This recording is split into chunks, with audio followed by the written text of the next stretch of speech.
Hey there guys, another product here from ZR6X Solutions. It's going to be another Corvette, because we do like Corvettes here. And it's going to be our SuperVette with a bunch of police insignias, a little bit of police lighting and whatnot. And it is a rigged Cinema 4D model. You can always go and search for models underneath ZR3Solutions.com and find the most up-to-date models that we offer at very reasonable rates.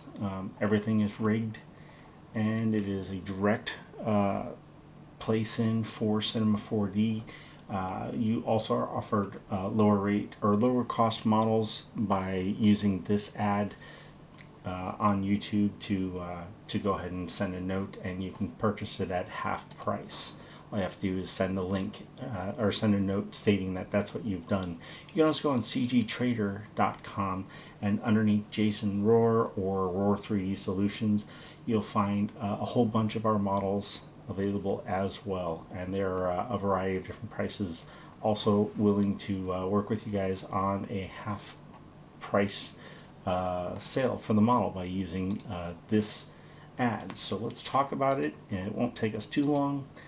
So this model is using a lot of materials to be able to give it the output that we really want it to look real nice with.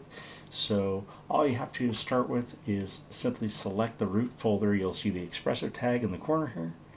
You can open this up and then see the rest of the equipment. I'll go ahead and activate the subdivision box, but that's the only thing I'll need to do. And then within this root folder, you'll see the ZR6X Police SuperVette, and that has all the controls.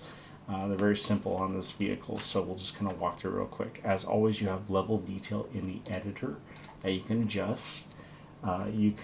I recommend that you always leave that low, so that way in your editor you're not having to worry about running too many polygons, but you have the ability to go ahead and bump that up and really get some detail going. Level detail render of 2 or better is recommended within the detail block. That will also give you and the percentile is actually a true value, so level detail 2% is a level subdivision of 2, 3, 4, and so on. And I max out at 4 for you. So what we do have also is a little bit of a neat little add-ons. You can have it customized with a racing gear or with the regular SuperVette body. So racing gear gives you some of the fins up in the front, a little bit different side skirt with the exhaust out the side. You'll get the rear spoiler, the large racing spoiler, and I have the little side fins on the back spoiler. When you switch it to the regular gear, you're going to end up with a spoiler, the large SuperVette spoiler, the dual exhaust out the back, and then a regular side skirt. But I leave the same front fascia for you regardless, so you'll have that no matter what you do. So and that's just a float slider, so you just have to rotate between 0 and 1 to make that work. If I come back in here, we have window wipers. As always, all you have to do to activate those are start the timeline, and away they go, and they're going to be matching up with the window real nice. So if you have a rain scene, you can use that. So I'll just deselect that. You have the steering wheel that gives you a turn in terms of degrees, and as you turn the wheel, you'll also have the steering wheel inside the vehicle rotate appropriately. You have your door functions as always. Let's use the left door, and then with that you have a window that will raise and lower. I do have it set right now, so it's 0%, it's actually going to be in the up position. 100%, it's 100% lowered. And this operates for each individual door. You have the rear hatch that you can raise. The rear hatch has 2 hydraulic arms that are set in place, and they are mapped by Expresso so that they will actually follow as the hatch comes down and look real clean if you're going for that. The hood, you have the ability to open the hood, but there is no engine in here, so be advised of that. This model does not have an engine, not yet at least, but it will in the near future, and so will the rest of the Corvette models. That's still in process. And as you see, within the racing gear, you also have a roll bar. That goes away also when you go to the regular mode for the SuperVette. Alright, so then we have the lights, and this is where the meat of everything kind of comes in. So I'll go ahead and get rid of the lights visible editor. That's kind of a neat feature I'd like to add in there for everyone to make life a little easier, but what you can see is there's a whole lot going on within the rig. So if I bring this up, I have 4 different mappings with different ranges, giving you different luminances for different lights in different areas of the vehicle, so you actually have this nice effect of the actual flashing lights, kind of like you would on a expected newer vehicle. Additionally with that, I have, let me go ahead and shut the editor off. With that, we also have an LED strip basically that's going to illuminate within the light bar itself. And it is running some alpha maps, and it's actually has a nice effect with that, in addition to the lights that are actually going to be emulating within this area that are going to be ignoring the light bar.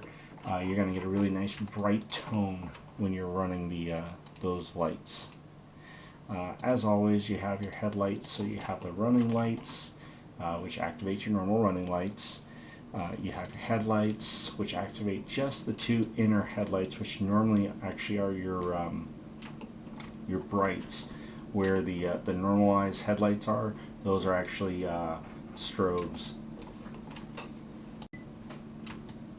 And we also have brake lights.